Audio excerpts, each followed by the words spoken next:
Welcome to my channel.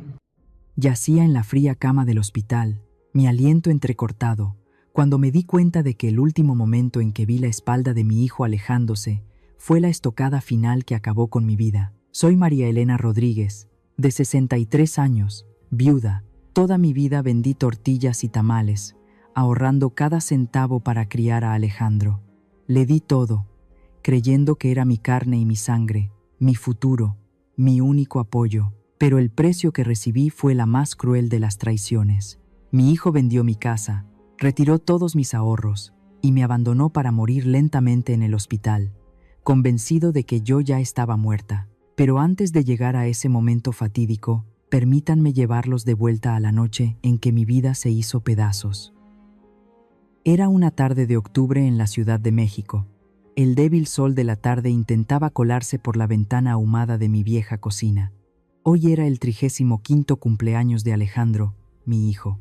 Estaba junto a la estufa, removiendo lentamente una olla humeante de mole poblano. El rico aroma se extendía por el estrecho espacio. Este era el plato favorito de Alejandro. Me sequé las manos en el delantal, sintiendo la libreta de ahorros en el bolsillo de mi blusa. Este dinero era el sudor y las lágrimas de toda mi vida. Había planeado dárselo a Alejandro esta noche, pero con una condición, que fuera para los estudios universitarios de Isabel, mi nieta, su hija. Quería que la niña tuviera un futuro más brillante. Sonreí, diciéndome a mí misma, hoy será un día feliz. El timbre sonó. Rápidamente guardé la libreta, me arreglé el cabello y fui a abrir la puerta. Alejandro estaba allí, vestido elegantemente, pero parecía cansado.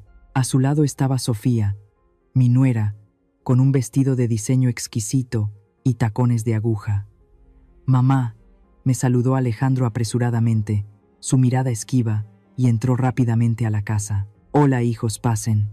Ya terminé de cocinar», dije con una sonrisa, tratando de no notar la frialdad de mi hijo. Sofía entró detrás, sin saludarme. Se llevó la mano a la nariz, agitándola. Sus cejas cuidadosamente depiladas se fruncieron. «¡Ay, Dios! ¿Qué olor a comida tan fuerte es este, suegra?», exclamó Sofía, con voz molesta. «¿No puede abrir las ventanas? Esta casa ya es tan pequeña como una caja de cerillas, y encima con un olor a grasa que me asfixia». Me detuve, mi sonrisa se desvaneció. «Es el mole que le gusta a tu marido, Sofía. Lo he cocinado a fuego lento desde la mañana. A Alejandro le gustaba cuando tenía 10 años. Suegra», me interrumpió Sofía, mirando a su marido con desprecio. «Ahora él es gerente. Nosotros estamos acostumbrados a la comida occidental, más ligera. Estos platos son muy pesados».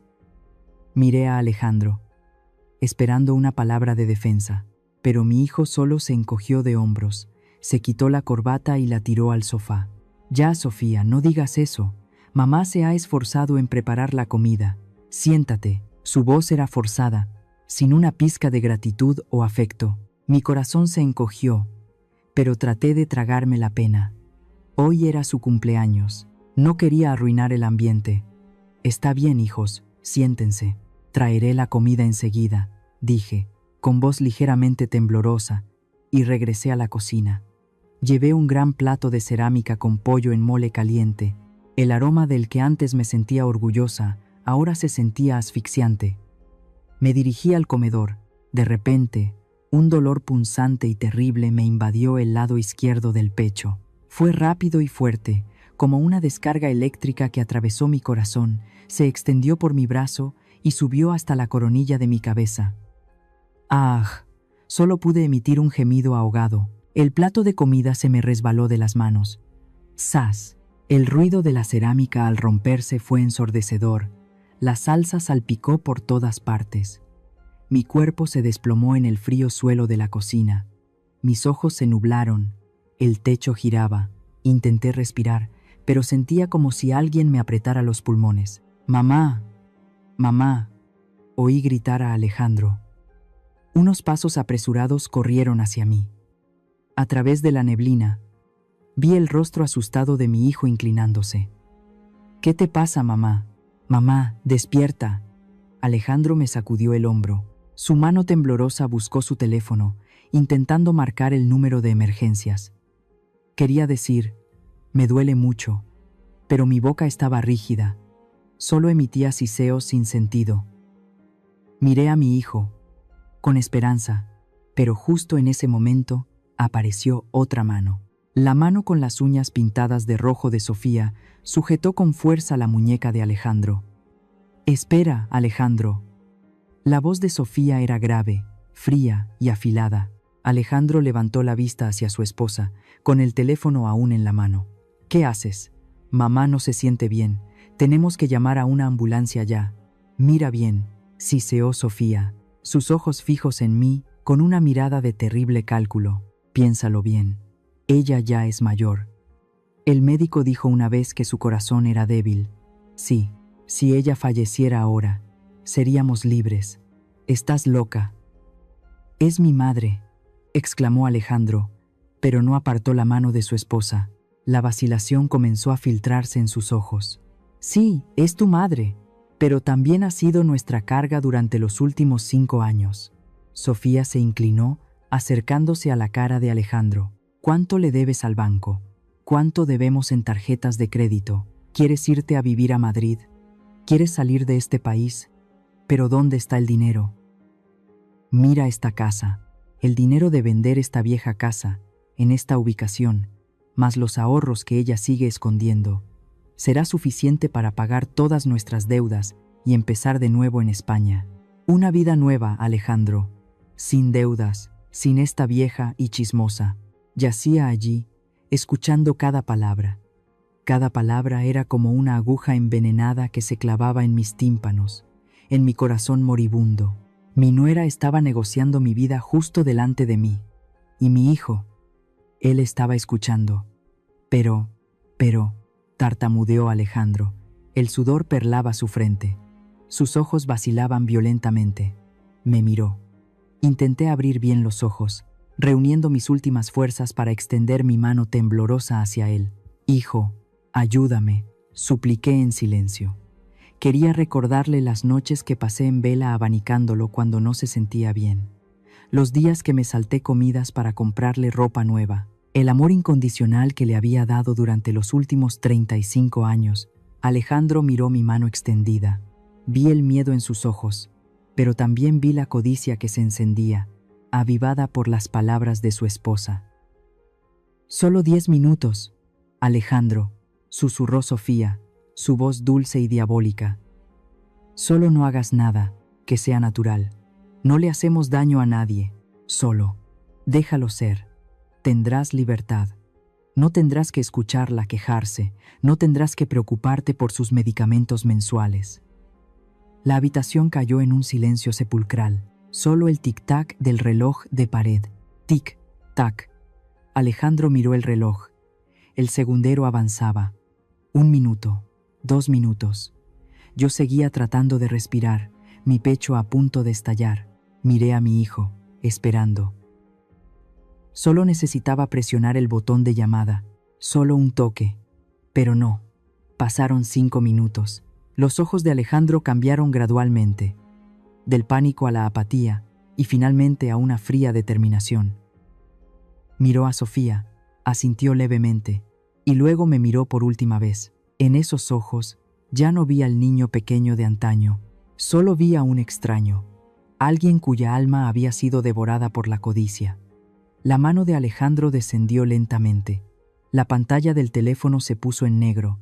Los papeles de la casa, ¿dónde están?, preguntó Alejandro en voz baja, con voz ronca. Mi corazón se hizo añicos, no por el dolor físico, sino por el inmenso dolor espiritual. Esta traición dolía más que el momento al que estaba a punto de enfrentarme. En el cajón del armario de la habitación, y la libreta de ahorros.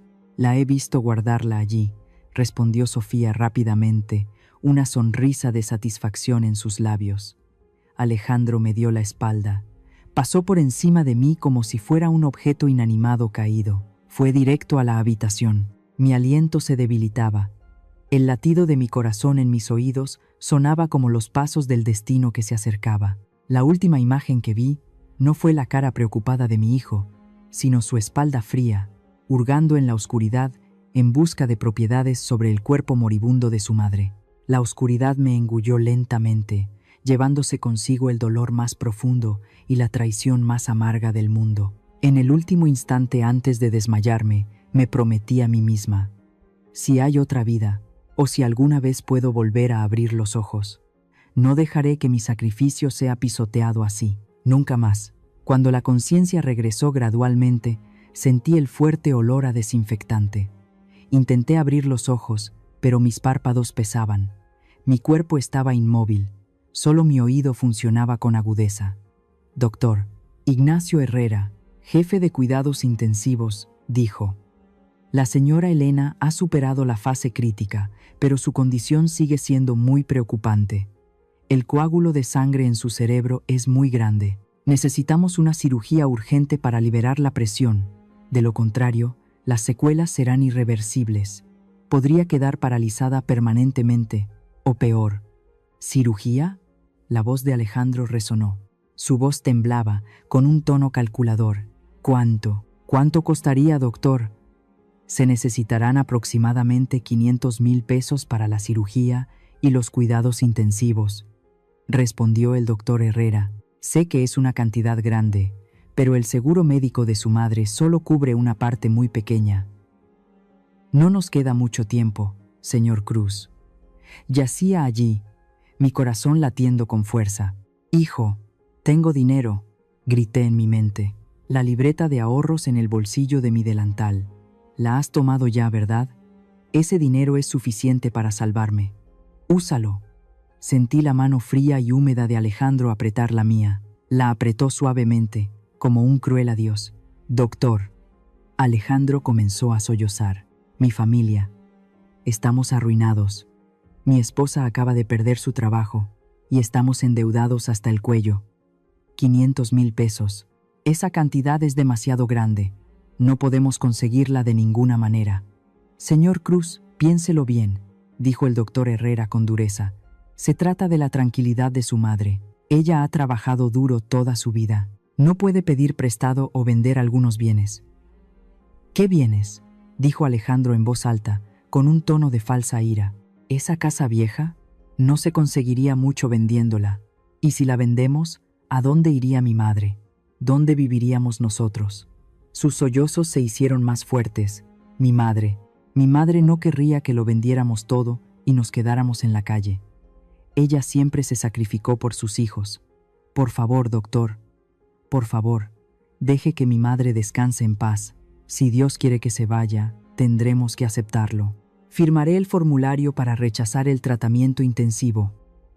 No, mi alma gritó. Eso es una mentira. Alejandro, ¿cómo puedes hacerme esto? He sacrificado toda mi vida, no para morir como una indigente mientras tú te quedas con mi dinero. El rasgueo de la pluma sobre el papel resonó. Cada trazo de la firma de mi hijo fue como un corte que rompía el hilo de vida que me quedaba. Había firmado mi sentencia de muerte, incluso mientras yo todavía respiraba. Los días siguientes transcurrieron en un estado de semi-inconsciencia. Percibía vagamente el tiempo a través de los pasos y los pitidos de las máquinas. No me operaron, solo me mantenían con vida con un soporte básico. Estaba prisionera en mi propio cuerpo, impotente, escuchando los oscuros complots que se desarrollaban junto a mi cama de hospital. Una tarde, el repiqueteo de los tacones de Sofía me despertó. No estaba sola, había voces extrañas, el sonido de un maletín de cuero al abrirse, y el olor a perfume caro. Son el abogado Mendoza y el notario, susurró Alejandro. ¿Está todo listo? Sí, cariño, respondió Sofía, su voz jubilosa.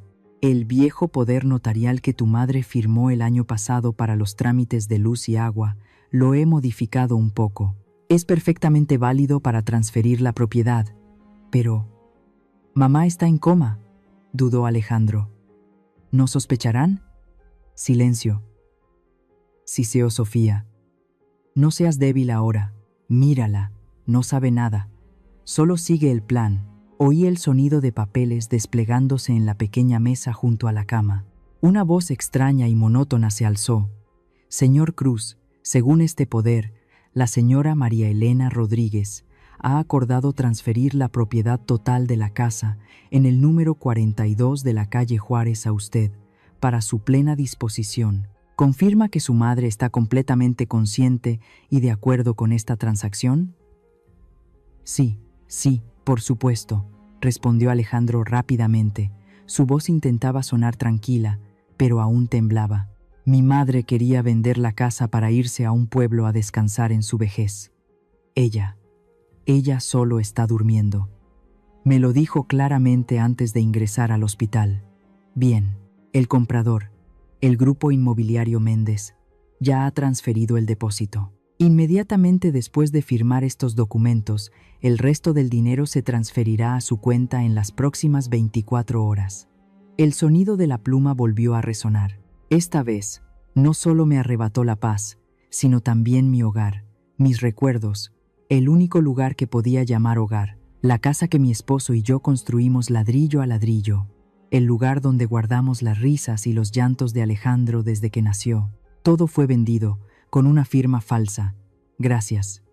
Nos arreglaremos para desalojar pronto, dijo Alejandro al despedir al abogado. La puerta de la habitación del hospital se cerró. El espacio quedó en silencio. Solo se oía mi respiración y la risa ahogada de Sofía. No puedo creer lo fácil que fue, exclamó Sofía. Oí cómo abría la aplicación bancaria en su teléfono. Mira, Alejandro, el depósito ya está dentro. 3 millones de pesos. Dios mío, somos ricos. Cuidado, no grites tan fuerte, advirtió Alejandro. Pero su voz también revelaba su emoción. Con eso es suficiente. Suficiente para pagar todas las deudas y comprar boletos de primera clase a Madrid. Y un pequeño apartamento en el centro también, añadió Sofía. Por fin nos libramos de esta vieja y de ese barrio apestoso. Ya estoy harta de tener que fingir ser una hija obediente. Sí, libres. Alejandro exhaló, como si se quitara un peso de encima. Empezaremos de nuevo, una vida nueva. Empezaron a recoger sus cosas, no mis cosas, sino sus papeles, las últimas pruebas de su presencia. No dejaron ningún mensaje para los médicos, ni un centavo para las facturas del hospital. Estaban a punto de huir. Antes de irse, Alejandro se acercó a mi cama. Sentí su aliento en mi cara, el olor a tabaco mezclado con el perfume barato de su esposa. No me cogió la mano, se inclinó, susurrándome sus últimas palabras al oído. Mamá Elena. Su voz era fría, afilada. Ya has vivido suficiente. Me diste la vida. Ahora dame el momento en que te vayas para que yo pueda vivir la vida que quiero. No me culpes. Esto es una liberación para ambos. No te interpongas más en mi camino. Desaparece para siempre. Las lágrimas brotaron de mis ojos cerrados, rodando por la almohada. Él las vio, sé que las vio, pero no las limpió. En cambio, oí un sonido pequeño y cortante. Siseo, el sonido del aire que escapa. Mi respiración de repente se volvió más pesada, mi pecho se contrajo. Había sacado suavemente el tubo de oxígeno de la válvula, solo un poco, no lo suficiente para que la alarma sonara de inmediato, pero lo suficiente para que la cantidad de oxígeno que entraba a mis pulmones disminuyera lentamente. Quería que me fuera lentamente, en silencio, mientras él huía. Vamos, cariño, se nos hará tarde para el vuelo. La voz de Sofía lo apremió desde la puerta. Adiós, mamá, dijo Alejandro, sin emoción alguna. La puerta de la habitación del hospital se cerró con un chasquido seco. Me quedé sola en la fría habitación, con la oscuridad que me envolvía lentamente y la muerte que esperaba pacientemente.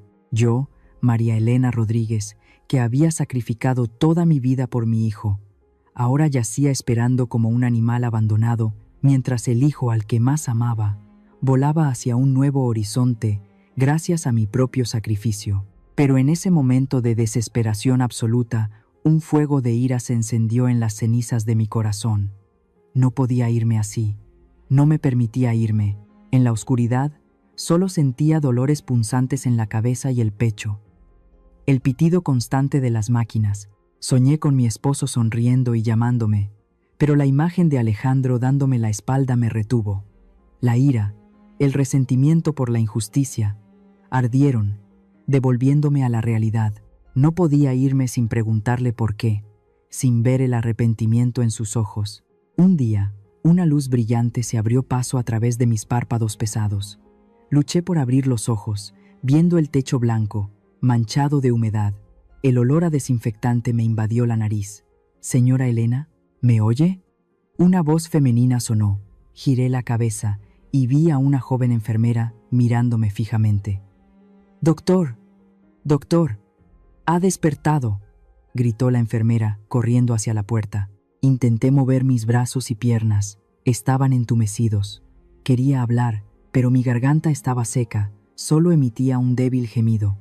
El doctor Herrera y varias enfermeras entraron corriendo. Me examinaron, haciéndome preguntas que solo pude responder con un parpadeo. «Es un verdadero milagro», dijo el doctor Herrera. Miró hacia otro lado, evitando mi mirada. Suspiró, indicando a la enfermera que saliera. Cuando nos quedamos solos, acercó una silla a mi cama, con el rostro serio. «Señora Elena, lamento tener que decirle esto», comenzó. «Su hijo». Él cortó todo contacto con el hospital inmediatamente después de firmar los papeles para rechazar el tratamiento. El número de teléfono que dejó ya no existe. Intentamos llamarlo varias veces, incluso avisamos a la policía, pero sin éxito. Mi corazón se apretó. Cortó el contacto. El número de teléfono no existe. Pero dijo que iba a Madrid, a trabajar. Balbucé, las lágrimas brotando. «Me temo que ya se fue», continuó el doctor Herrera. Dudó y luego dijo directamente: «Y hay otra cosa. Usted tiene una enorme factura de hospital pendiente. Él no pagó ni un centavo antes de irse. Según las normas, si no hay un familiar que la avale y pague, será trasladada a un hogar de ancianos público para personas sin hogar tan pronto como su salud se estabilice». ¿Sin hogar? Yo, María Elena Rodríguez, ¿ahora era una persona sin hogar abandonada? No. Tengo casa. Mi casa está en el número 42 de la calle Juárez. Grité, intentando sentarme, pero mi cuerpo débil se desplomó en la cama. Mi hijo. Él me ama. No puede hacer eso. Seguro que hay un error. Tengo que volver a casa. Alejandro me está esperando. «Señora Elena, cálmese». El doctor Herrera me sujetó por los hombros. «Necesita descansar. Intentaremos contactar con él de nuevo». Pero no podía calmarme. La cruel verdad me engullía. Tenía que volver a casa. Tenía que demostrar que mi hijo no me había abandonado. Tenía que verlo. Tenía que pedirle explicaciones.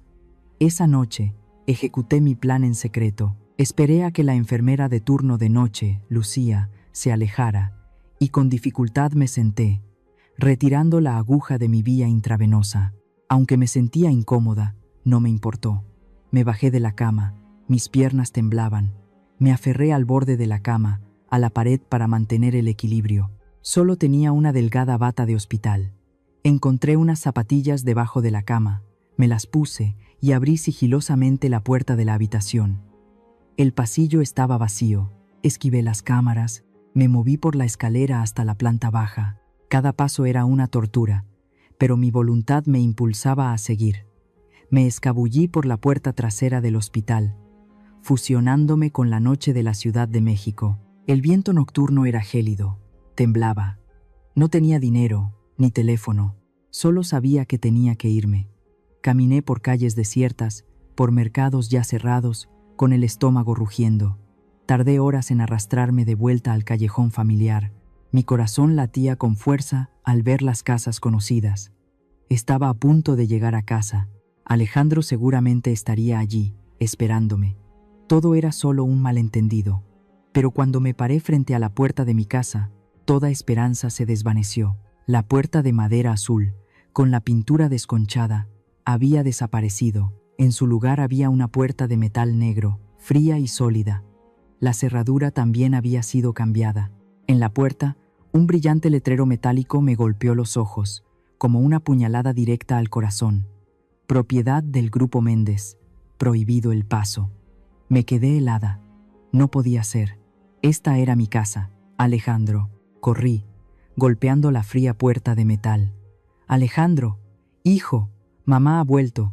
Ábreme la puerta». Los golpes resonaron en la noche. No hubo respuesta. La casa estaba a oscuras.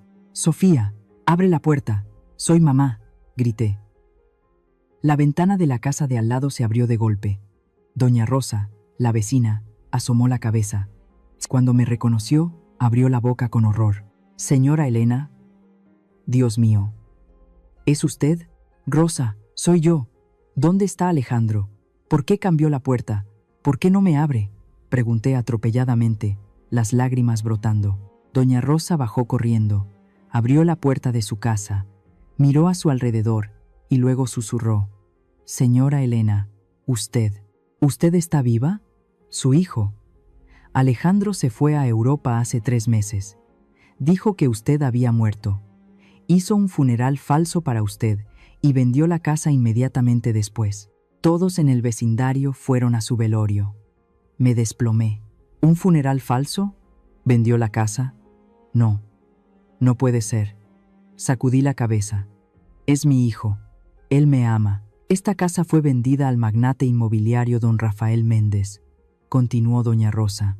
Lo siento, señora, pero creo que debería irse. El nuevo propietario es muy estricto. Si los guardias la ven, llamarán a la policía. Dicho esto, doña Rosa retrocedió y cerró de golpe la puerta de su casa.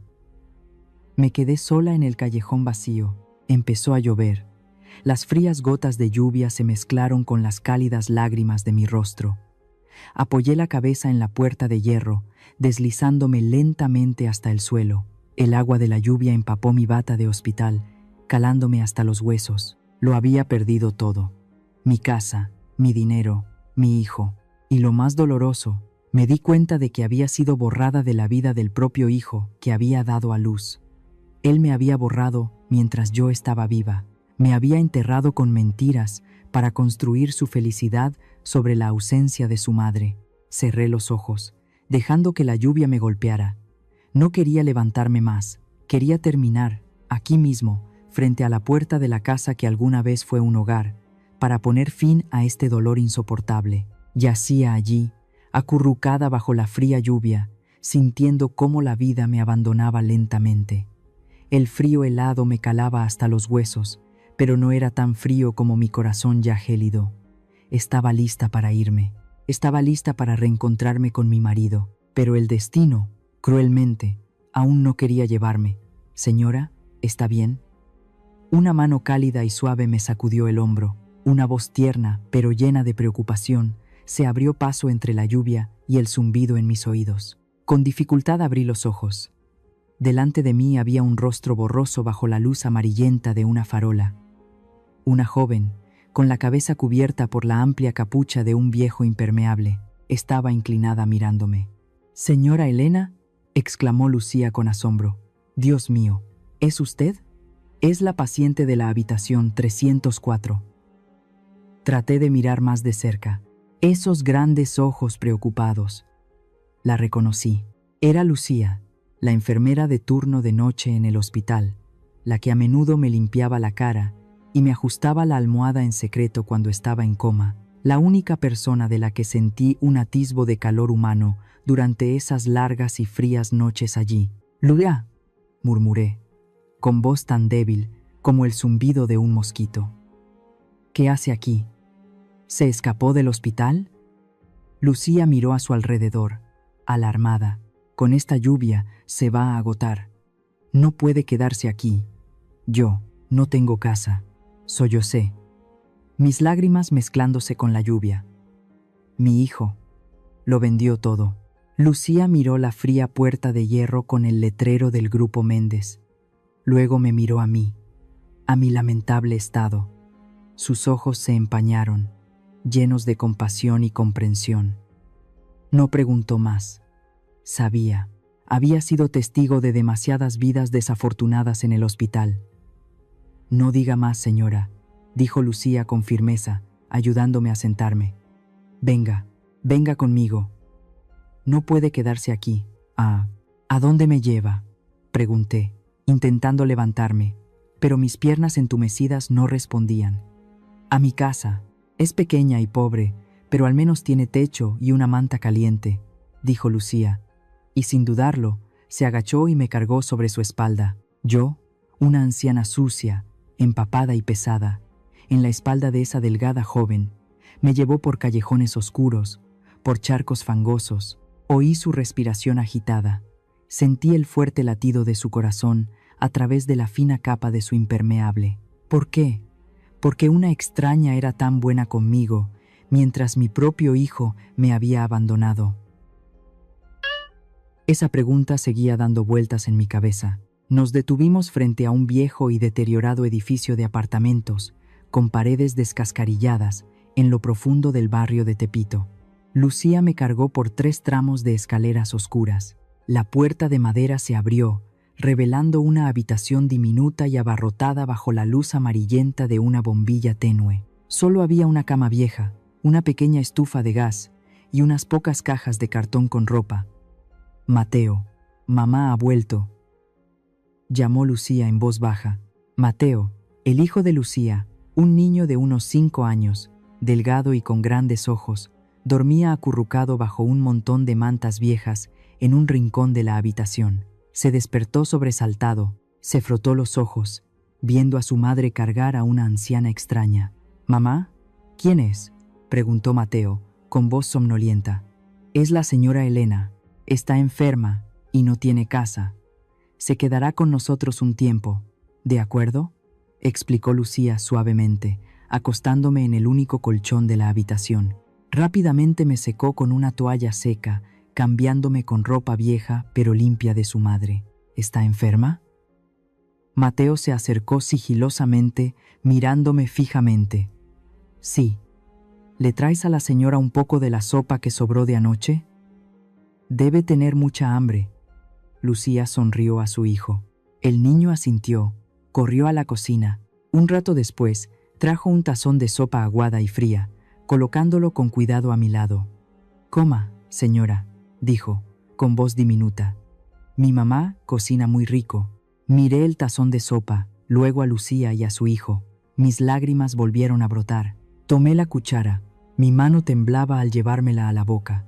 La sopa estaba fría, insípida, pero para mí en ese momento estaba más deliciosa que cualquier manjar. Tenía el sabor de la bondad humana. «Gracias. Gracias a ustedes dos», sollocé.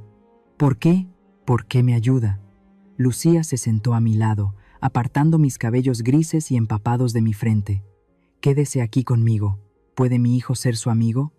Yo no tengo madre, y usted no tiene hijos. A partir de ahora somos una familia». Esa frase fue como una descarga eléctrica que recorrió mi espalda. ¿Familia? Una extraña me consideraba familia, mientras mi propio hijo me veía como una carga. Los días siguientes, me quedé en el pequeño apartamento de Lucía. Mi salud se recuperó gradualmente gracias a sus cuidados dedicados. No quería ser una carga. Cuando Lucía iba a trabajar en el turno de noche, yo me quedaba en casa limpiando, lavando la ropa y cuidando a Mateo. Usaba los ingredientes más baratos que Lucía compraba. Un poco de harina de maíz, unos tomates machacados, unos frijoles negros, para cocinar comidas calientes. Una tarde, cociné sopa de pozole vegetariana. El aroma del caldo cocido, a fuego lento, del epazote seco, se extendió por la húmeda habitación. Cuando Lucía regresó del trabajo, cansada y hambrienta, se quedó atónita al ver la mesa puesta. «Dios mío, qué rico huele», exclamó Lucía, con los ojos llorosos. «Hace mucho tiempo que no comía una comida casera caliente como esta. Este olor es exactamente como el que cocinaba mi mamá antes». Nos sentamos a comer juntos. Mateo comía con ganas, riendo. La risa de los niños revivió esta fría casa. Por primera vez en 3 meses, sentí que tenía valor. No era una anciana inútil. Todavía podía cocinar, todavía podía cuidar, todavía podía amar. Después de la comida, Lucía fue a un rincón de la habitación, hurgando en una pequeña caja de madera escondida debajo de la cama. Regresó, entregándome un sobre de papel marrón, ya amarillento. «Señora Elena», dijo Lucía, con voz seria. «Pensaba darle esto desde el día en el hospital, pero no tuve tiempo. He guardado en secreto una copia de este expediente médico». Tomé el sobre, mi mano ligeramente temblorosa. ¿Qué es esto? Pruebas. Lucía me miró directamente a los ojos. Sospeché desde el día en que su hijo firmó los papeles de la venta de la casa. En ese momento, usted estaba en coma profundo, con una puntuación de Glasgow de solo 3. ¿Cómo pudo firmar un documento de consentimiento o un poder? Esa firma es falsa, y el momento en que retiró el tubo de respiración, todo está registrado en el historial de seguimiento de las máquinas. Creo que su hijo lo planeó todo. Saqué el expediente. Números, gráficos, jerga médica. Todo demostraba que Alejandro no solo había cometido fraude, sino que había intentado deliberadamente dejarme morir. Me había borrado de los documentos antes de querer que dejara de existir. La ira, el dolor reprimido durante tanto tiempo, estallaron en mí. Ya no era resignación. Apreté el expediente, mis nudillos blancos. Mi mirada cayó accidentalmente sobre un viejo folleto publicitario en la mesa de Lucía. Se busca personal para lavar platos a tiempo parcial para la fiesta anual del Grupo Méndez. El que compró mi casa, el que tenía la llave de mi pasado. Una idea audaz se encendió en mi mente. Miré el folleto, luego a Lucía, luego de nuevo al expediente médico en mi mano. Lucía, dije, mi voz profunda y llena de determinación. Ayúdame, quiero solicitar ese trabajo. Lucía se sorprendió. ¿Lavar platos? ¿Pero su salud? Puedo hacerlo, la interrumpí, con los ojos brillando. Tengo que entrar allí, tengo que conocer al señor Méndez, tengo que enfrentarme al que me quitó todo. Tengo que recuperar mi honor, no solo por mí, sino por todas las madres que han sido tratadas como yo. No dejaré que Alejandro viva en paz con lo que ha hecho. Lucía me miró a los ojos, vio el fuego ardiendo en esos ojos envejecidos. Entendió, asintió, sonriendo. Está bien, te ayudaré. Iremos juntas. Nadie volverá a hacerte daño. Empezamos a prepararnos. Yo, María Elena Rodríguez, de regreso del peligro, a punto de entrar en la guarida del enemigo, para comenzar la lucha por la justicia para mí misma. Nos paramos frente a la imponente residencia de don Rafael Méndez en el Paseo de la Reforma, un majestuoso castillo de piedra blanca en el corazón de la Ciudad de México. Respiré hondo. El suave aroma a jazmín del jardín me recordaba los viejos tiempos, cuando era joven, cuando soñaba. Pero hoy no venía a disfrutar del paisaje, venía a luchar. Lucía me tomó la mano con fuerza, susurrando: «Señora Elena, ánimo. Usted puede hacerlo», asentí, ajustándome el uniforme de empleada, viejo y holgado, que Lucía había conseguido prestado de una amiga que trabajaba en la cocina. El delantal blanco, atado a mi cintura, ocultaba mis manos callosas y temblorosas. Yo, María Elena, quien alguna vez fue dueña de una casa ancestral, ahora debía inclinarme a pedir trabajo lavando platos en la misma casa que me había quitado mi hogar. Nos llevaron por el pasillo de servicio, a través de largos y fríos pasillos de mármol. El aroma de los platos elegantes, la música suave, los vestidos brillantes de los invitados, todo era como otro mundo, extraño y glamuroso, en completo contraste con el húmedo barrio pobre del que acababa de salir. Me asignaron al área de lavado de platos, donde el vapor caliente y el tintineo de la vajilla chocaban ruidosamente. Trabajé con la cabeza gacha, mis manos sumergidas en agua caliente con jabón, lavando cada delicado plato de porcelana, cada frágil copa de cristal. Intenté mezclarme con la multitud de empleados, convertirme en una sombra invisible, para que nadie notara a esta anciana demacrada. Lucía se quedó a mi lado, siempre vigilándome, y de vez en cuando me susurraba palabras de aliento. De repente, un grito resonó desde la cocina principal, interrumpiendo el ajetreo del trabajo. ¿Qué diablos es esto? ¿Alguien ha probado este pozole? El chef principal, Pierre, un hombre gordo con un alto sombrero blanco, la cara roja de ira, estaba probando una olla gigante de sopa. Está insípido. No tiene sabor. Deshágase de todo. Los clientes importantes están esperando. El señor Méndez no estará contento. Toda la cocina se quedó en silencio. Los ayudantes de cocina bajaron la cabeza con miedo. El pozole, la sopa tradicional y alma de la fiesta mexicana, estaba siendo duramente criticado. Levanté la vista, mirando la olla de sopa hirviendo. Su aroma llegó hasta mí. Es cierto que le faltaba sabor. Le faltaba la intensidad del chile guajillo tostado, un toque del característico orégano mexicano. Miré al chef que estaba a punto de ordenar que se tirara el esfuerzo de tanta gente. Incapaz de contenerme, el instinto de una madre, de una cocinera de toda la vida, resurgió. Aprovechando que todos estaban en pánico, tratando de solucionar el problema, me acerqué sigilosamente a la zona de las especias. Nadie se fijó en la anciana lavando platos, encorvada. Rápidamente, tomé un puñado de chiles secos. Los rompí, los puse en una sartén con aceite caliente hasta que desprendieron un aroma delicioso, y luego vertí toda la mezcla en la olla de sopa. Añadí un poco de sal, un poco de piloncillo, y lo más importante, un puñado de hojas frescas de epazote que encontré tiradas en un rincón. Revolví suavemente, susurrando mi propio hechizo. Cocinar con amor, comer con nostalgia. El aroma se intensificó, exquisito, diferente al de antes. El chef se giró, aspirando con la nariz. Frunció el ceño, probó una cucharada. Sus ojos se abrieron con asombro. ¿Quién? ¿Quién hizo esto?, murmuró, pero luego rápidamente ordenó. Sírvanlo. Inmediatamente. Volví a la sombra del área de lavado de platos, mi corazón latiendo con fuerza. Acababa de hacer una locura, pero no me arrepentía. En la mesa principal, don Rafael Méndez estaba sentado entre socios de negocios elegantes. Era un hombre de más de 60 años, con el cabello canoso, un rostro severo pero ojos agudos y fríos. Miraba el menú con desinterés, sosteniendo una copa de vino tinto y agitándola suavemente. El camarero trajo un tazón de pozole caliente y lo colocó frente a él. Don Rafael suspiró, tomó la cuchara a regañadientes. No le gustaban estas ruidosas fiestas, solo quería tranquilidad para recordar a su difunta madre. Se llevó una cucharada de sopa a la boca. Toda la mesa guardó silencio, esperando la reacción del exigente magnate inmobiliario.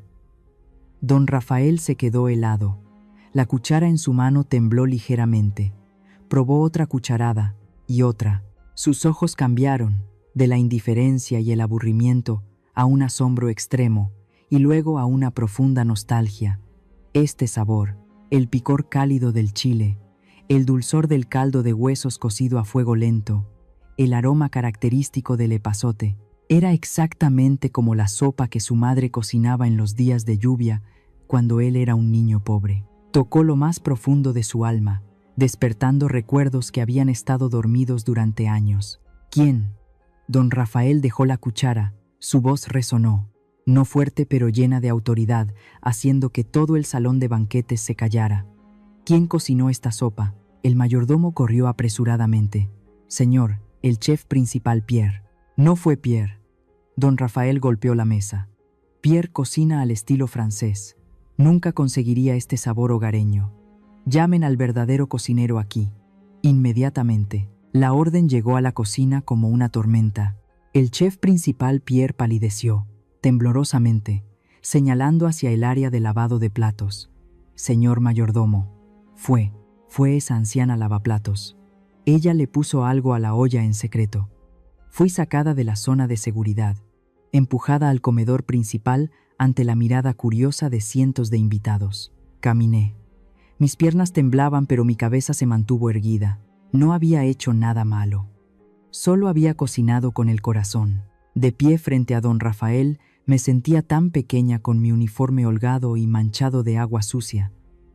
Pero no bajé la cabeza. Don Rafael entrecerró los ojos, mirándome fijamente, su mirada escrutadora como si quisiera ver a través de mi alma.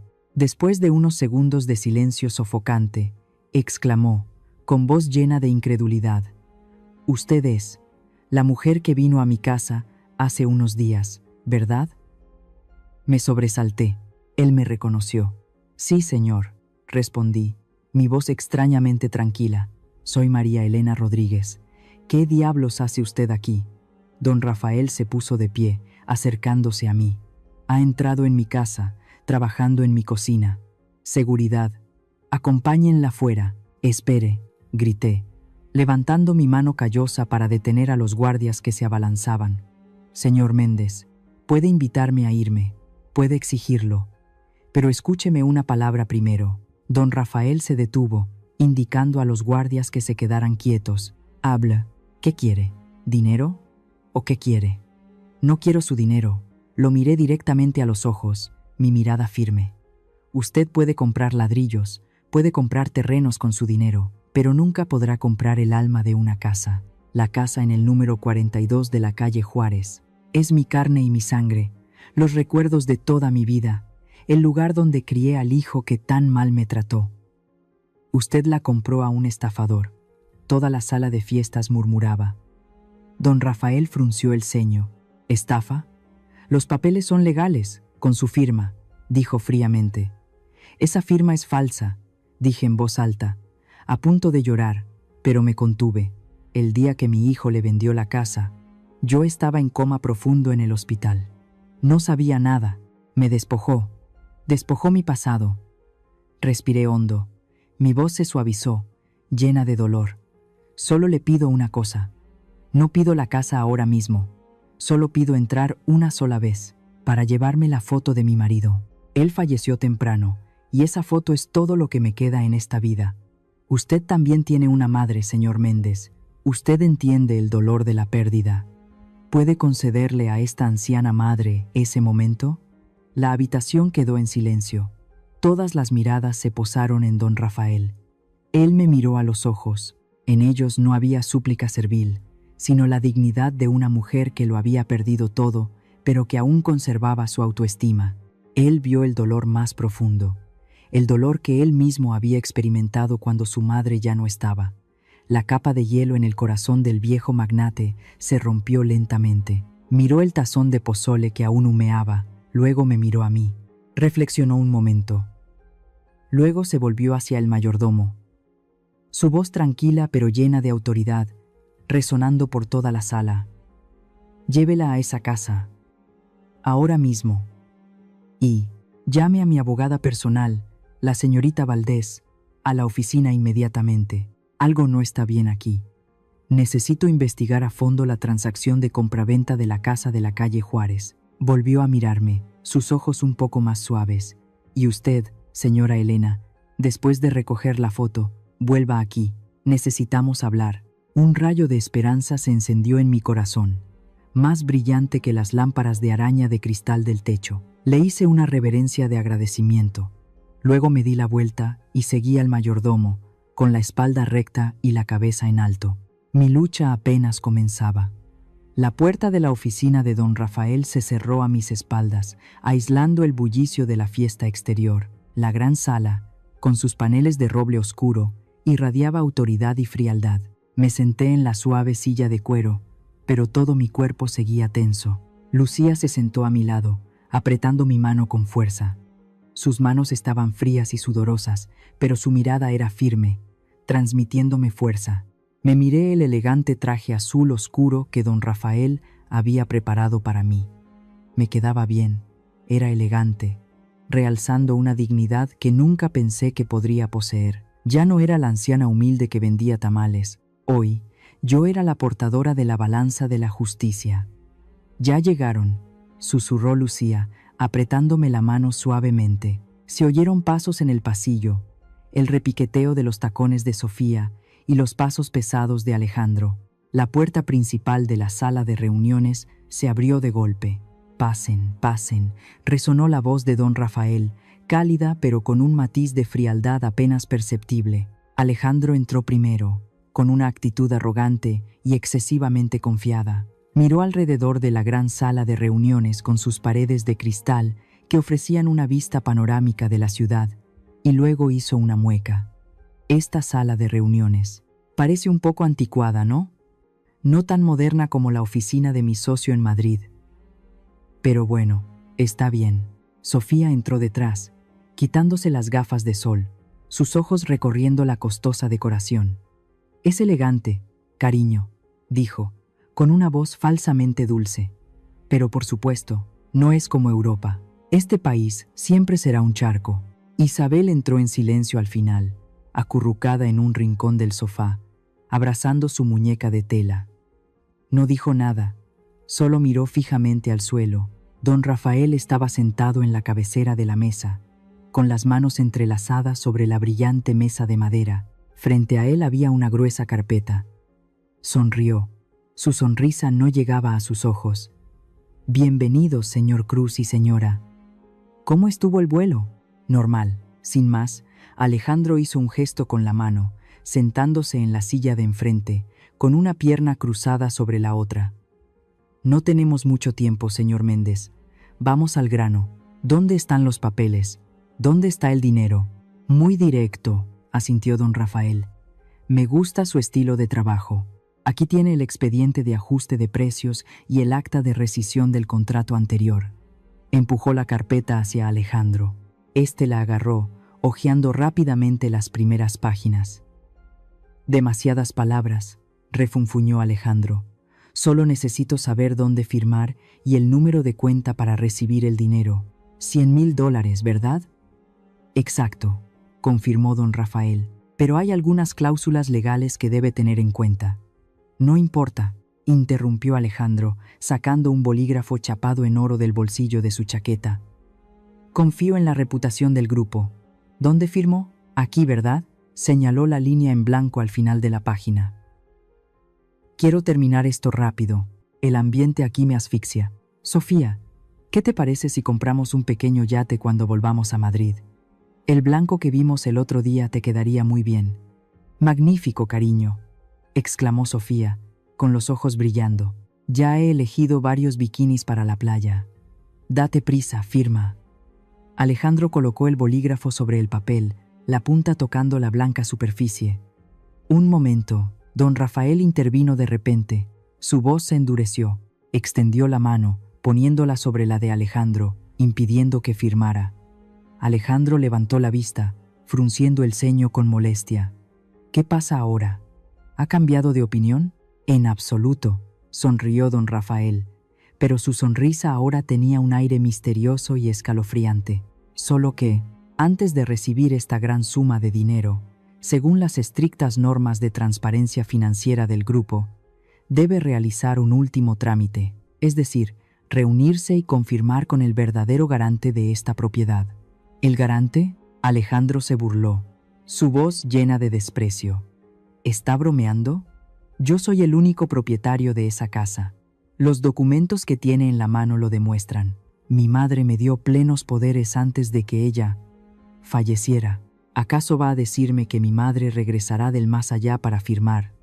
¡Qué ridículo! No intente ningún truco para retrasar mi dinero». Sofía también se rió, una risa estridente que resonó por toda la habitación. «Exacto. Esa vieja ya no existe desde hace mucho. ¿Va a intentar invocar su espíritu? ¡Qué supersticioso!». Don Rafael no respondió de inmediato. Lentamente se puso de pie, ajustándose el dobladillo de su chaqueta. Miró directamente a los ojos de Alejandro, con una mirada tan afilada como una navaja. «No es necesario invocar ningún espíritu, señor Cruz», dijo lentamente, palabra por palabra, «porque esa persona está aquí mismo». Dicho esto, don Rafael se volvió hacia la puerta de madera donde yo estaba escondida, asintiendo con la cabeza. Mi corazón dejó de latir por un instante. Aquí estaba, el momento que había esperado durante meses, el momento de la verdad. Respiré hondo, apreté la mano de Lucía por última vez y la solté. Empujé suavemente la puerta. Crujido, la pesada puerta de madera se abrió lentamente, produciendo un sonido prolongado y espeluznante en el silencio. La luz de la gran ventana se derramó, cayendo directamente sobre mí. Salí. Ya no era la anciana enferma con su bata de hospital manchada.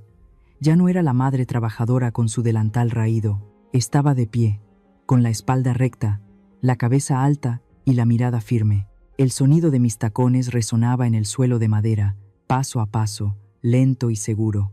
Clac, clac, clac. Cada paso mío era como un martillazo en la puerta de la mentira. Alejandro y Sofía se giraron para mirar hacia la puerta abierta. La sonrisa burlona en sus labios se desvaneció. Sus ojos se abrieron de par en par, las pupilas contraídas. El rostro de Alejandro cambió de rojo a blanco pálido, luego a gris ceniza. Su boca se abrió de par en par, pero no pudo emitir ningún sonido. Sofía se llevó la mano a la boca. Su cuerpo temblaba incontrolablemente. Nos miraron como si vieran un fantasma que regresaba del infierno para reclamar la verdad. Me detuve en medio de la habitación, enfrentándolos directamente. Mi mirada se clavó en Alejandro, sin parpadear. El aire en la habitación se congeló. Solo se oía el fuerte latido de mi corazón, contando cada latido hasta la sentencia que estaba a punto de pronunciarse.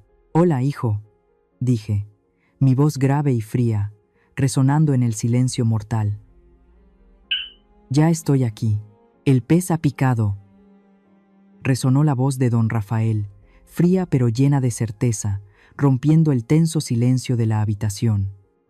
«Ahora solo necesitamos paciencia». Me senté allí, apretando con fuerza el viejo pañuelo, mis ojos fijos en el teléfono de mesa que acababa de colgar. El ansioso hola de Alejandro aún resonaba en mis oídos, como un corte que me desgarraba el corazón. No preguntó por la casa, no preguntó por los recuerdos, solo le importaba la cifra de $100,000. «Señora Elena», me llamó don Rafael suavemente, sacándome de mis pensamientos. Empujó una delgada carpeta hacia mí. «Esta es la información que mi detective privado acaba de enviarme desde Madrid. Debería echarle un vistazo para saber cómo está viviendo su hijo». Temblorosamente abrí la carpeta. Las fotos tomadas en secreto aparecieron, claras hasta el punto de ser dolorosas. Alejandro y Sofía estaban de pie frente a una tienda de moda de alta gama en la calle Serrano, cargados con bolsas de marcas famosas y caras. Pero al mirar más de cerca, sus rostros no irradiaban felicidad.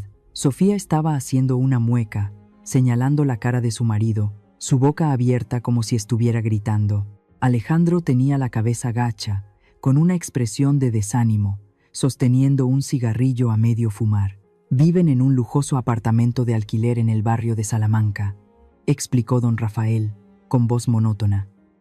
«Pero el dinero de la venta de su casa se ha agotado. Los hábitos de gasto derrochador de Alejandro, sus apuestas y las compras interminables de Sofía han quemado esa suma en solo 3 meses. Tienen deudas de tarjetas de crédito hasta el cuello y el propietario de la casa les ha amenazado con desalojarlos».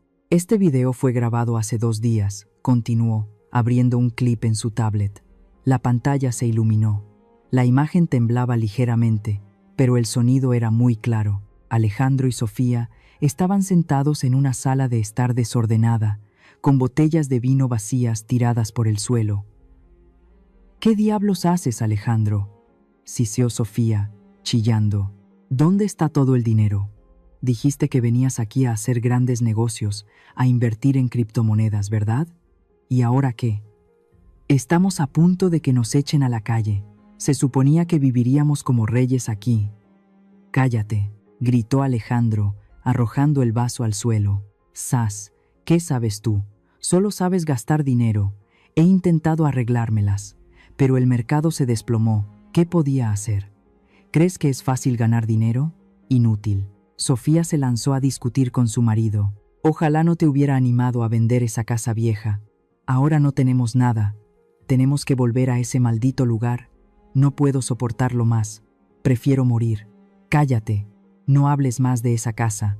Alejandro se agarró la cabeza, con voz desesperada. «Mi madre ya no está». Discutían por dinero, por codicia, sin el menor remordimiento por lo que me habían hecho. Justo en ese momento, en el video, el teléfono de Alejandro sonó. Lo agarró, miró la pantalla y frunció el ceño. Era una llamada de la abogada Valdés. El rostro de Alejandro cambió extrañamente al responder. De la ira y la desesperación pasó a la incredulidad, luego al asombro y finalmente a una codicia frenética que brilló en sus ojos. $100,000, repitió. Su voz temblaba de alegría. Puso el altavoz para que Sofía también lo escuchara. Sofía dejó de llorar inmediatamente. Se inclinó hacia adelante. Sus ojos brillaban como faros de coche. «¿De verdad?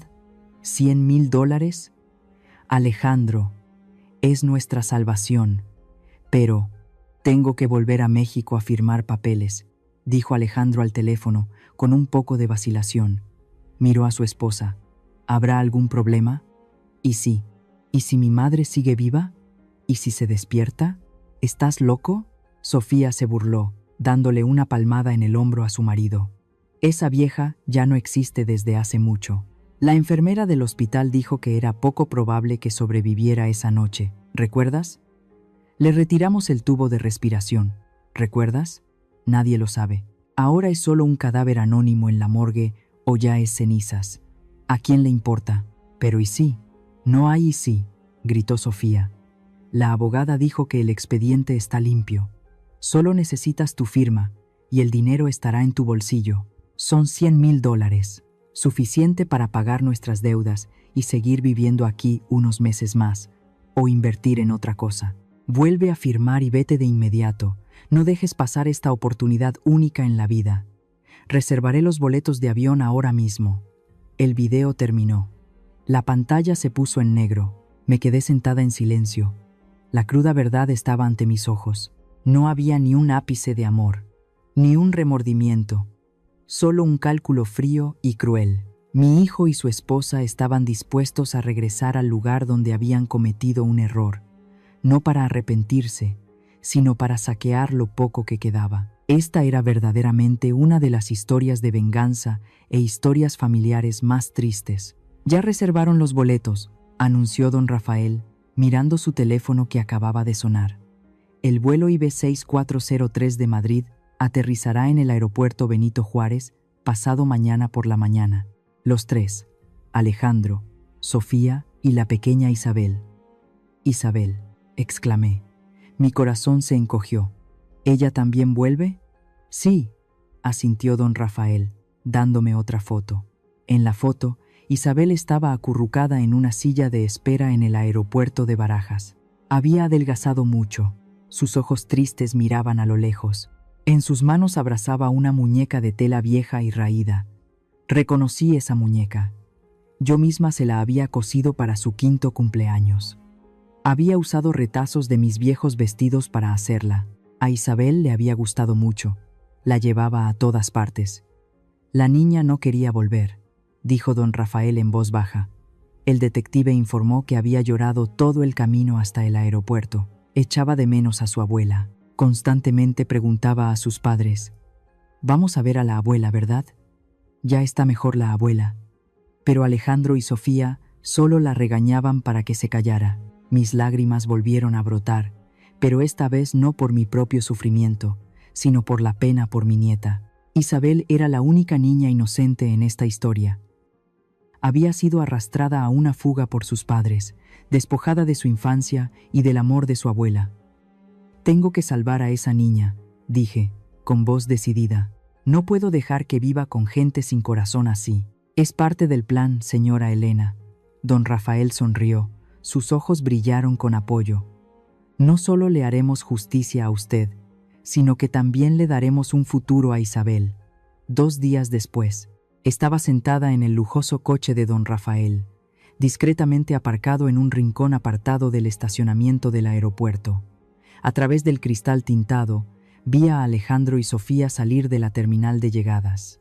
Arrastraban enormes maletas, con caras de enfado y cansancio. Alejandro llevaba una camiseta de diseñador, pero estaba arrugada, y Sofía unas grandes gafas de sol que ocultaban su rostro muy maquillado, pero no su demacración. Detrás venía Isabel. La niña arrastraba tímidamente una pequeña maleta rosa, con la otra mano aún abrazando su muñeca de tela. Miraba a su alrededor, sus ojos asustados y perdidos entre la multitud. «Hace un calor horrible», resonó la queja de Alejandro a través del dispositivo de escucha que el detective había instalado en su equipaje. «Huele a humedad por todas partes. Odio este país. Solo quiero cobrar el dinero y desaparecer para siempre de este lugar. Nunca volveré a este maldito agujero». «Yo también», Sofía añadió, abanicándose con fuerza. «Date prisa. ¿Dónde está el coche del grupo?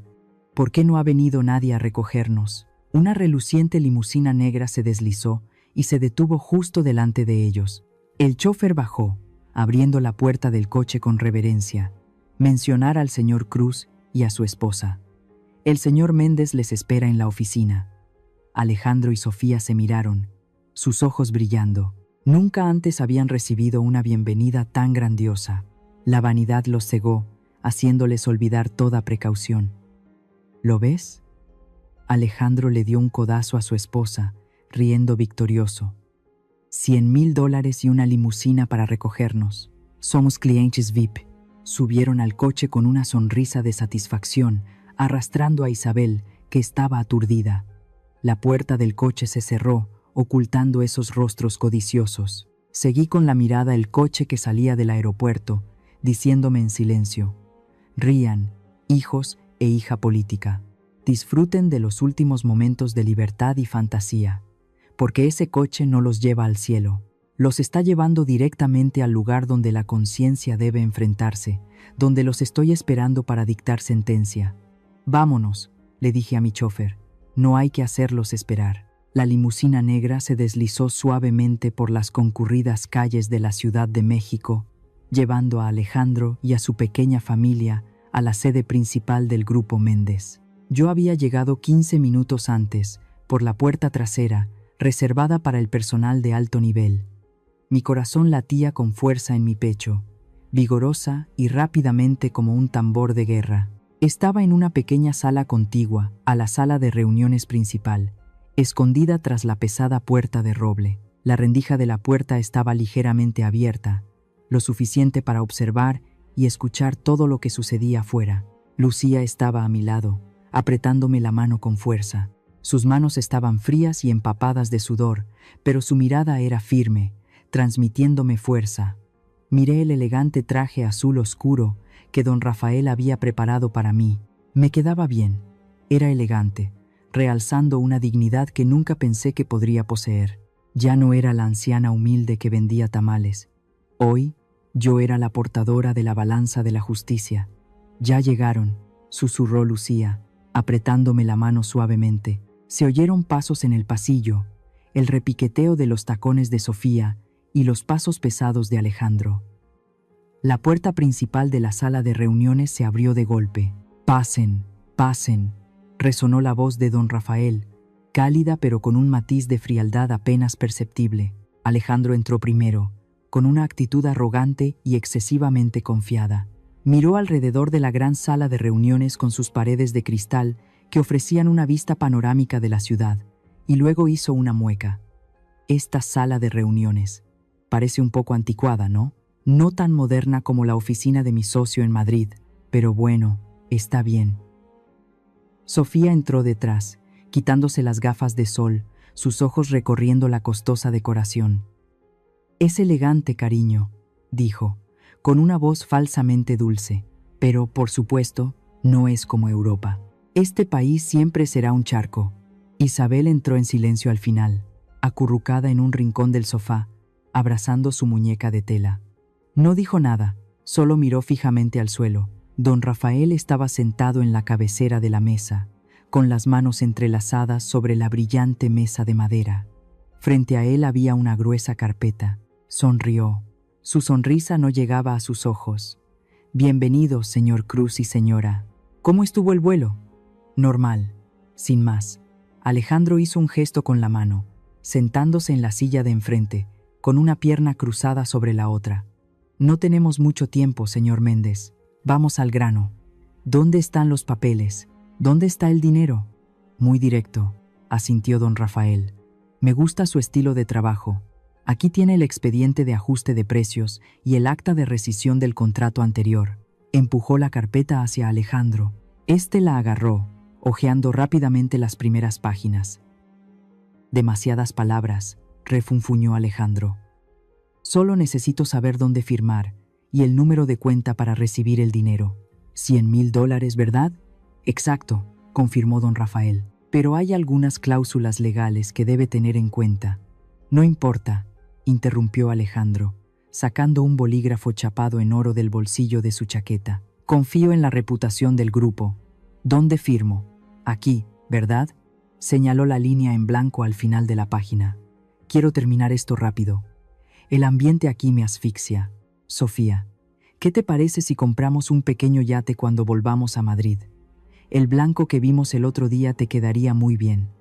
Magnífico, cariño, exclamó Sofía, con los ojos brillando. Ya he elegido varios bikinis para la playa. Date prisa, firma. Alejandro colocó el bolígrafo sobre el papel, la punta tocando la blanca superficie. Un momento, don Rafael intervino de repente. Su voz se endureció. Extendió la mano, poniéndola sobre la de Alejandro, impidiendo que firmara. Alejandro levantó la vista, frunciendo el ceño con molestia. ¿Qué pasa ahora? ¿Ha cambiado de opinión? En absoluto, sonrió don Rafael, pero su sonrisa ahora tenía un aire misterioso y escalofriante.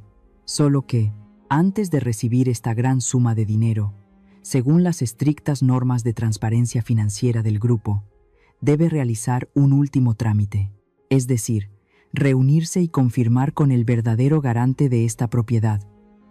¿El garante? Alejandro se burló, su voz llena de desprecio. ¿Está bromeando? Yo soy el único propietario de esa casa. Los documentos que tiene en la mano lo demuestran. Mi madre me dio plenos poderes antes de que ella falleciera. ¿Acaso va a decirme que mi madre regresará del más allá para firmar? ¡Qué ridículo! No intente ningún truco para retrasar mi dinero. Sofía también se rió, una risa estridente que resonó por toda la habitación. Exacto. Esa vieja ya no existe desde hace mucho. ¿Va a intentar invocar su espíritu? ¡Qué supersticioso! Don Rafael no respondió de inmediato. Lentamente se puso de pie, ajustándose el dobladillo de su chaqueta. Miró directamente a los ojos de Alejandro, con una mirada tan afilada como una navaja. No es necesario invocar ningún espíritu, señor. Cruz, dijo lentamente, palabra por palabra, porque esa persona está aquí mismo. Dicho esto, don Rafael se volvió hacia la puerta de madera donde yo estaba escondida, asintiendo con la cabeza. Mi corazón dejó de latir por un instante. Aquí estaba, el momento que había esperado durante meses, el momento de la verdad. Respiré hondo, apreté la mano de Lucía por última vez y la solté. Empujé suavemente la puerta. Crujido.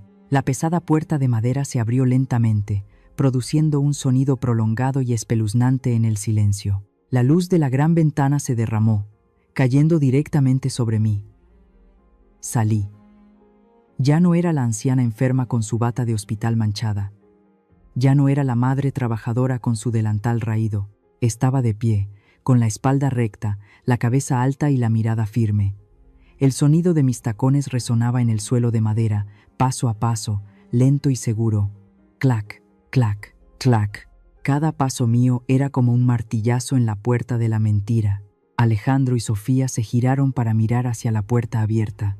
La sonrisa burlona en sus labios se desvaneció. Sus ojos se abrieron de par en par, las pupilas contraídas. El rostro de Alejandro cambió de rojo a blanco pálido, luego a gris ceniza. Su boca se abrió de par en par, pero no pudo emitir ningún sonido. Sofía se llevó la mano a la boca, su cuerpo temblaba incontrolablemente. Nos miraron como si vieran un fantasma que regresaba del infierno para reclamar la verdad. Me detuve en medio de la habitación, enfrentándolos directamente. Mi mirada se clavó en Alejandro, sin parpadear. El aire en la habitación se congeló, solo se oía el fuerte latido de mi corazón, contando cada latido hasta la sentencia que estaba a punto de pronunciarse. «Hola, hijo», dije, mi voz grave y fría, resonando en el silencio mortal. «Ya estoy aquí». Mis palabras fueron como una bala de plata que desgarró la densa atmósfera de la sala de reuniones. Alejandro no pudo pronunciar una palabra. Su rostro estaba lívido, sin una gota de sangre. Se echó hacia atrás, chocando con el sillón de cuero que tenía detrás. Todo su cuerpo temblaba incontrolablemente, como una rama seca ante una tormenta. El costoso bolígrafo chapado en oro se le escapó de la mano, cayendo al suelo de madera con un seco chasquido. Sofía lanzó un grito agudo y penetrante. ¡Ah! ¡Fantasma! ¡Fantasma! Se llevó las manos a la cabeza, se acurrucó debajo de la mesa, temblando y aferrándose a la pierna de su marido. Yo seguía allí, inmóvil como una estatua de piedra. No era un fantasma vengador, era la verdad en carne y hueso. Alejandro balbuceaba, sus labios se movían sin emitir sonido. Madre, madre, madre ya no está. ¿Qué médico dijo eso? Di un paso más hacia él, con voz fría. ¿O fuiste tú quien se dio el derecho de decidir sobre la vida de tu madre? No, no puede ser. Alejandro negó con la cabeza frenéticamente, sus ojos desorbitados. Yo desconecté. Vi que mamá se debilitaba. Yo firmé los papeles. Firmaste los papeles para venderme. Lo interrumpí. Cada palabra como un clavo en su corazón. Firmaste los papeles para negarme la vida y me abandonaste debilitándome en esa noche lluviosa para seguir tus ilusiones. El miedo en los ojos de Alejandro se transformó gradualmente en otra emoción, la desesperación de una bestia acorralada. Miró a su alrededor, buscando una salida, pero solo encontró la mirada fría de don Rafael y la expresión seria de la abogada Valdés. Madre, de repente, Alejandro se arrodilló en el suelo. Se arrastró hacia mí. Las lágrimas de cocodrilo comenzaron a brotar sin control. Madre, perdóname. Con razón me equivoqué. Fui poseído por un demonio. Creí que ya no estabas. Por eso lo hice. Lo hice todo por mi familia, por nuestro futuro. Madre, ten piedad de mí.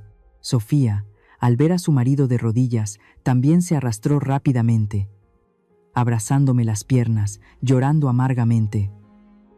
Suegra, yo no sabía nada. Alejandro me obligó. Él dijo que usted estaba de acuerdo con vender la casa. Yo solo soy una nuera. Tengo que obedecer a mi marido. Soy inocente. Por favor, madre, no le crea a él. Miré a los dos que estaban arrodillados a mis pies. El hijo al que había cuidado con tanto cariño, la nuera con la que había intentado llevarme bien. Ahora se revelaban como cobardes, codiciosos y crueles. Sus disculpas eran tan baratas y falsas que resultaban nauseabundas. No sentí ni una pizca de lástima. El corazón de madre que había en mí se había enfriado la noche en que me abandonaron. Ahora solo quedaba justicia. Fríamente retiré mi pie del abrazo pegajoso de Alejandro. Él levantó la vista hacia mí, aturdido. ¿Familia? Me reí sin calor. La madre que amó ciegamente a su hijo incondicionalmente ya no existe desde esa noche lluviosa. Alejandro, la madre que dedicó toda su vida a sacrificarse, a pasar hambre para que tú estuvieras a la altura de los demás, ya no existe. No me llames madre nunca más. Le señalé con el dedo la cara. Mi voz resonó con fuerza por toda la habitación. Soy María Elena Rodríguez, la demandante en este caso. Te demando por fraude y apropiación indebida de bienes. Te demando por falsificación de documentos. Y sobre todo, te demando por lesiones corporales con intención y abandono de personas en peligro. No, madre, no puede hacerme esto, gritó Alejandro, desesperado. Soy su único hijo. Precisamente porque eres mi único hijo. Este dolor es tan grande, respondí, sin ceder. Has destrozado mi confianza. Has herido el amor maternal. Ahora, asume la responsabilidad de tus actos. La pequeña puerta al fondo de la sala de reuniones se abrió de repente. Una pequeña figura corrió hacia adentro. ¡Abuela! ¡Isabel! ¡Mi nieta! La niña no estaba asustada como sus padres. Corrió a mis brazos, rompiendo a llorar. Abuela, sabía que estabas viva. Mis padres mintieron. Dijeron que ya no estabas y no me dejaron visitarte. Te extrañaba tanto. Abracé a mi pequeña nieta y fue entonces cuando mis propias lágrimas brotaron. Acaricié su suave cabello, inhalando su aroma familiar. Aquí estoy, Isabel. Estoy bien. Lo siento por todo lo que tuviste que pasar. El abrazo de Isabel fue la sentencia más dolorosa, el golpe final a la conciencia oscura de Alejandro y Sofía. Nos vieron a su hija llorando en mis brazos, la persona que habían intentado borrar. Sus rostros se contorsionaron, sin un atisbo de humanidad. La verdad había quedado al descubierto ante la niña inocente. Isabel, ven con papá. Alejandro la llamó débilmente, extendiendo la mano hacia su hija. Pero Isabel se dio la vuelta bruscamente. Sus ojos miraron a sus padres con reproche y extrañeza. Me abrazó más fuerte, sacudiendo la cabeza. No, papá es malo. Abandonó a la abuela. No me voy contigo. Me quedo con la abuela. El rechazo de la niña fue como la última puñalada que rompió toda esperanza para Alejandro. Se desplomó en el suelo, llorando sin voz. Sofía se sentó en el suelo, pálida, murmurando cosas sin sentido. Justo en ese momento, el sonido de las sirenas de la policía resonó desde lejos, luego más cerca, clara y nítidamente, justo debajo del edificio. Las luces intermitentes rojas y azules se reflejaron a través de las ventanas, tiñendo de rojo toda la sala de reuniones. Me volví hacia la cámara, mirando directamente a la audiencia, mis ojos aún firmes, pero llenos de lágrimas. Este momento es realmente explosivo. ¿Qué creen que debería hacer con el hijo que me traicionó? ¿Perdonarlo y aceptar sus falsas disculpas o dejar que la justicia juzgue con rigor? Comenten ahora mismo. Quiero saber qué piensan sobre este castigo. ¿Creen que es demasiado o merecido por lo que hicieron? La puerta de la sala de reuniones se abrió de nuevo. La policía entró.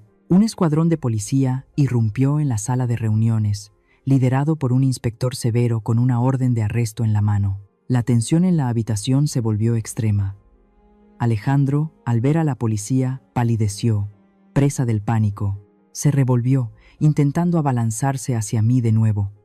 «Madre, por favor, dígales que paren. No quiero ir a la cárcel, soy su hijo». Pero yo me quedé inmóvil, todavía abrazando a Isabel. Vi a mi hijo siendo inmovilizado por 2 agentes, las esposas cerrándose en sus muñecas con un frío chasquido. Ese sonido resonó en mi corazón, doloroso pero necesario.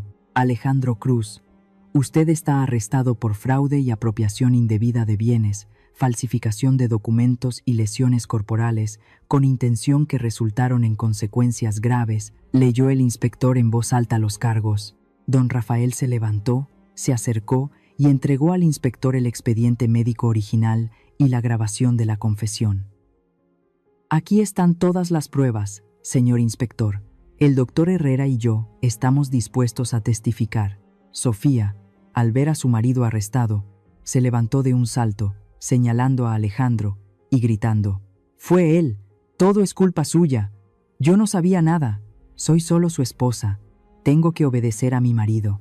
Soy inocente, no pueden arrestarme». Intentó salir corriendo por la puerta, pero una agente de policía la detuvo.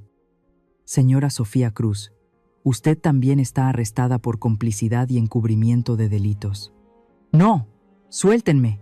«Maldito Alejandro, ya me has causado suficientes problemas en mi vida». Sofía gritó, forcejeando salvajemente mientras la esposaban. Me miró con ojos llenos de odio. «Vieja cruel, ha destruido a esta familia».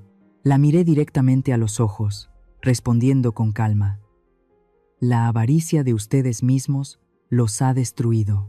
Yo solo estoy limpiando lo que no es correcto». La policía escoltó a Alejandro y Sofía fuera de la habitación. Sus gritos y maldiciones se alejaron y finalmente se desvanecieron. La habitación volvió a quedar en silencio. Exhalé un largo suspiro, como si me quitara un peso de encima que me había oprimido durante meses. Miré a Isabel. La niña seguía sollozando en mis brazos. «No llores más, mi amor», le limpié las lágrimas. «De ahora en adelante te cuidaré. Estaremos bien». Don Rafael se acercó, colocando un manojo de llaves viejas pero brillantes sobre la mesa. Eran las llaves de la casa del número 42 de la calle Juárez. «Señora Elena», dijo, con voz cálida, «la justicia ha sido servida. El tribunal pronto dictaminará la restitución de la propiedad a su favor. Mientras tanto, he completado los trámites para transferir la custodia de la pequeña Isabel a usted. Y aquí, esta casa vuelve a ser suya». Tomé el manojo de llaves. Mis manos temblaban. Mi casa, mis recuerdos, había regresado. «Gracias, señor Méndez», sollocé. «No sé cómo podré pagarle tanta bondad». «No me debe nada». Don Rafael sonrió. Usted me ha mostrado la fuerza del amor maternal y la dignidad. Eso no tiene precio, más que cualquier bien material. 6 meses después, la casa del número 42 de la calle Juárez había cambiado por completo. La fría puerta de hierro fue pintada de un esperanzador color azul. Macetas de flores vibrantes adornaban el camino de entrada. Pero el cambio más grande estaba dentro. La planta baja de la casa ya no era solo una vivienda. La había transformado en la cocina solidaria María y amigos. Cada día, el aroma a pozole, tamales y platos tradicionales se extendía por la calle. Pero esta vez no para vender, sino para compartir. Yo estaba en la cocina, removiendo una gran olla de sopa. A mi lado estaba Lucía, ocupada sirviendo comida en las bandejas. Los pequeños Mateo e Isabel correteaban ayudando a limpiar las mesas. Sus risas infantiles resonaban alegremente. «Madre Elena, ¿ya está la sopa? Hay mucha gente esperando», me llamó Lucía. «Ya está, hija», respondí con una sonrisa. «¿Desde cuándo?» Lucía me llamaba madre, y yo la consideraba mi propia hija. La puerta se abrió. El doctor Herrera y don Rafael entraron, remangándose las mangas. «Hoy hay mucha gente, ¿verdad?». Don Rafael sonrió, ya sin la frialdad de un magnate, sino como un viejo amigo cercano. «Permítanme ayudar a servir». «Yo me encargaré de los postres», dijo el doctor Herrera con humor, levantando una bolsa de frutas. Trabajamos juntos, sirviendo a los ancianos solitarios, a las personas sin hogar que venían a pedir comida. Al ver los rostros demacrados relajarse por haber comido bien, por haber recibido atención, mi corazón se llenó de felicidad. Miré alrededor de esta pequeña pero acogedora cocina. Había perdido a un hijo, un dolor que nunca desaparecería.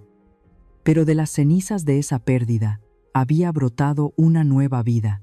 Tenía a Lucía, a Mateo, a Isabel, a buenos amigos como don Rafael y el doctor Herrera. Ellos eran mi nueva familia, una familia no unida por la sangre, sino por el amor y la verdadera generosidad. Esta es una historia que pertenece a las historias familiares, donde la traición se convierte en un nuevo comienzo. Salí por la puerta, mirando el cielo azul de la Ciudad de México. El sol dorado brillaba intensamente sobre la calle. Respiré hondo, sintiendo la libertad y la paz en mi alma. Miré directamente a la cámara, sonriendo radiante, con voz cálida y llena de esperanza. Me quitaron un hogar, pero Dios me devolvió una verdadera familia. A veces, la sangre no define a la familia. Son las personas que se quedan cuando la tormenta es más fuerte las que son familia. La vida puede quitarte todo, pero también puede darte las cosas más maravillosas si no pierdes la esperanza. Gracias por escuchar mi historia. Confíen siempre en la bondad y la justicia, sin importar cuánto les desafíe la vida.